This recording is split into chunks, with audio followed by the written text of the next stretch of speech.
저출산에 대한 문제가, 고령화에 대한 문제가 실은 인풋 대비해서 아웃풋이 훨씬 더 많아지는 구조인 거죠. 한국 사회 마찬가지죠. 한국 사회 기업들도 지금 신입사원들보다 중견사원들이 훨씬 많은 구조라는 것은 퇴직 자산이 훨씬 많이 필요하다는 거잖아요. 그런 부분들에 대한 고민들이 점점 많아지는 거죠. DC인 경우는 반면 자기 책임화의 그 부분에 대한 운용을 던져주는 거예요. 일정 부분. 그래서 그냥 전문가인 본인이 종업원 책임화에 운용해라.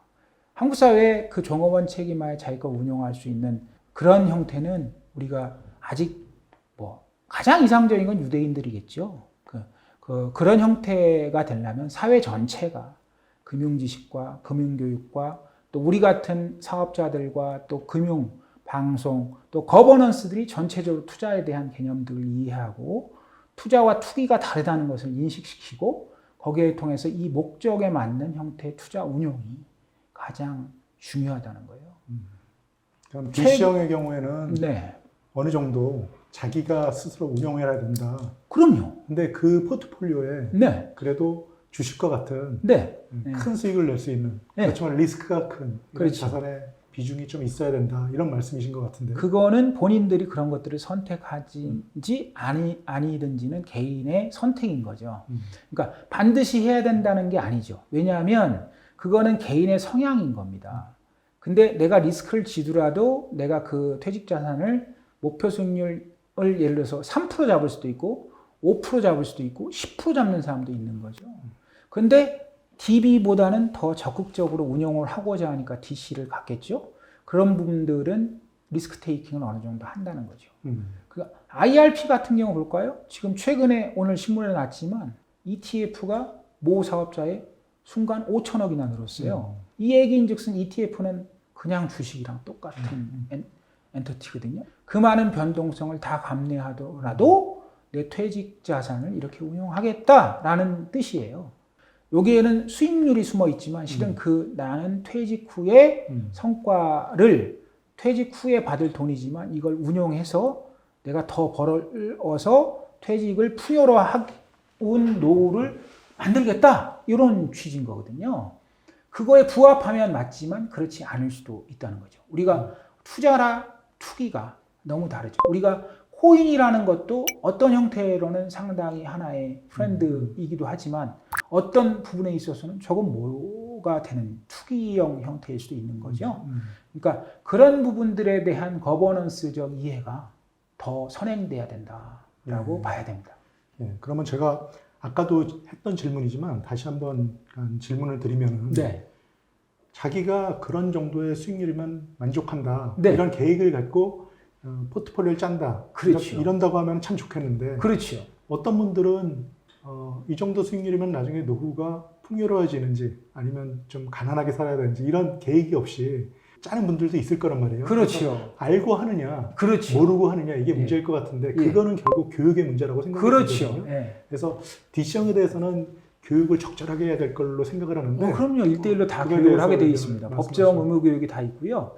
그리고 지금 가입하고 있는 사업자를 통해서 다 그 교육을 받으실 수 있습니다. 사업자들이 보통 그 교육을 가입자 다 합니다. 원래 그 교육의 의무는 네. 퇴직연금 사업장에 있는 걸로 제가 사업장이 사업자한테 요청을 하는 거죠. 왜냐하면 거죠. 그 형태의 전문가들로서 그 일들을 하고 있으니까 사업장인 그 기업이 종업원 개인한테까지 못하니까 그 사업자를 협의하거나 초청해서 가입자 교육을 의무화 과정이니까 그 의무된 것을 이제 실행할 수 있도록 그렇게 좀 하는 거죠.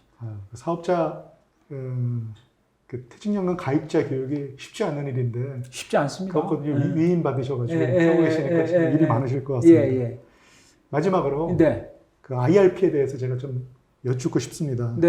이제 퇴직연금 사업이 이제 시작된 지 10년도 훨씬 지나서요. 이제는 꽤 퇴직금이 두둑한 분들이 많이 나오고 있거든요. 그렇죠. 그런 분들의 자금들이 IRP로 많이 들어오고 있는지 그걸 좀 여쭙고 싶고요. 그 다음에 뭐 약간 어려운 질문이겠지만 그렇게 목돈으로 굉장히 또 어떻게 보면 보수적으로 운영돼야 될 IRP 자금이 어떤 식으로 운영되었으면 좋겠다. 뭐 이런 의견을 가지고 계시면은 말씀해 주시면 감사하겠습니다. 최근에 이제 그 고액자산가들을 제법 이제 한국 사회가 전 세계에서 한 8, 9위 정도, 7, 8위 정도 되는 거대 잘 사는 나라잖아요. 그 고액 자산가들이 많습니다. 근데 퇴직 자산도 그 고액 자산가들은 다 또 퇴직금을 또 많이 갖고 계시죠. 실제 아까도 이제 모두에 말씀드렸죠. 퇴직금은 퇴직 이후를 준비하는 돈이거든요. 그래서 고액 자산가의 퇴직금은 아까 얘기했던 개인형 IRP 퇴직 자산으로 100% 거의 다 들어갑니다. 그게 100%가 예, 그겁니까? 그렇습니다. 그거를 깨서 혹은 뭐 그걸 즉시로 환급해서 세금을 기존에 텍스를 받았던 것을 다 환급 받아가면서 제가 손실 보고 그거를 하질 않아요. 그거는 그 연금 본연의 기능으로 돌아가는 거죠. 그래서 실은 국민연금 또 개인들이 넣은 개인연금, 퇴직연금까지 해서 3층 보장을 확실하게 받을 수 있는 모델이 돼 있는 거예요. 실은 고액자산가들은 10이면 9 이상이 퇴직금을 준비해 놓은 거예요.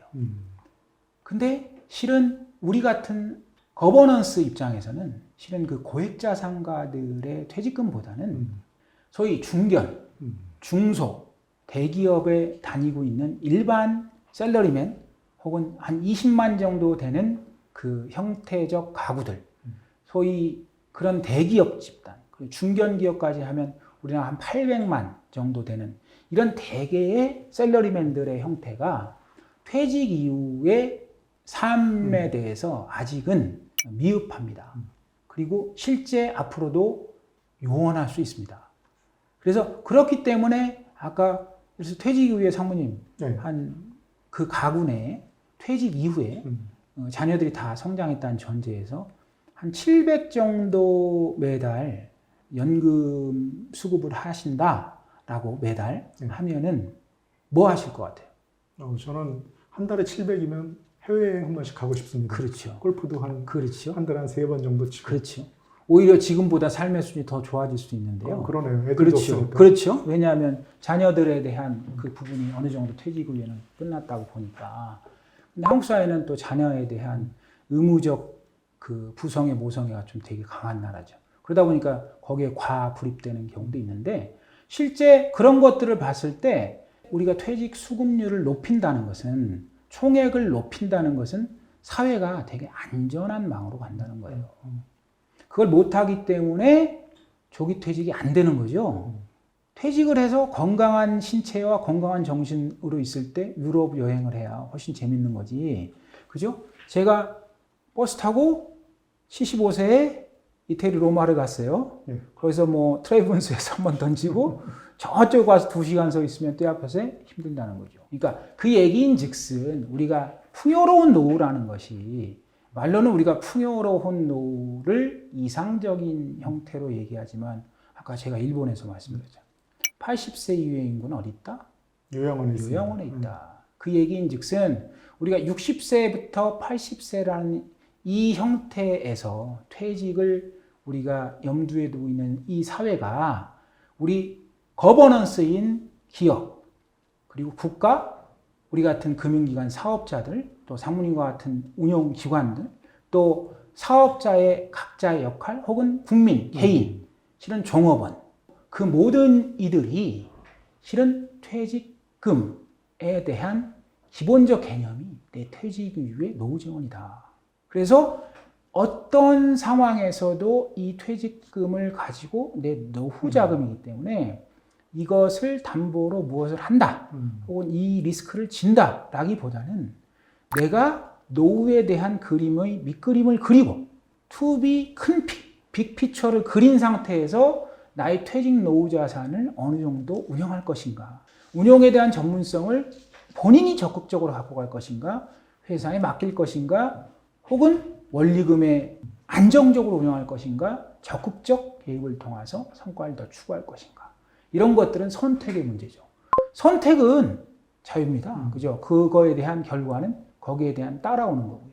그렇지만 우리가 사회가 고도화되고 전문화되고 특히 저희 같은 사업자들 입장에서는 이런 부분을 평생 퇴직연금을 가지고 운용도 하고 설계도 하고 교육도 하고 많은 사례도 갖고 또 변화되는 해외 사례들도 있고 또 그 다음에 기관이나 국가 엔터티들과 어떤 거버넌스적 회의들을 통해서 풍요로운 노후를 위한 그런 준비들을 하고 있는 그런 시간들이기 때문에 앞으로 대한민국의 넘쳐나는 금융자산 중에 퇴직자산의 규모를 더 키우고 안정적인 노후와 그 노후를 통한 정말 더 양질의 그 노후의 삶, 그 삶을 위해서 최선을 다하는 것이 이제 우리 퇴직연금 사업을 하는 가장 큰 목적이지 않을까 이렇게 생각합니다. 예. 역시 오늘 굉장히 훌륭한 의견을 많이 말씀해 주신 김강선 팀장님께 다시 한번 감사 말씀드립니다. 긴 시간 수고하셨습니다. 감사합니다. 감사합니다.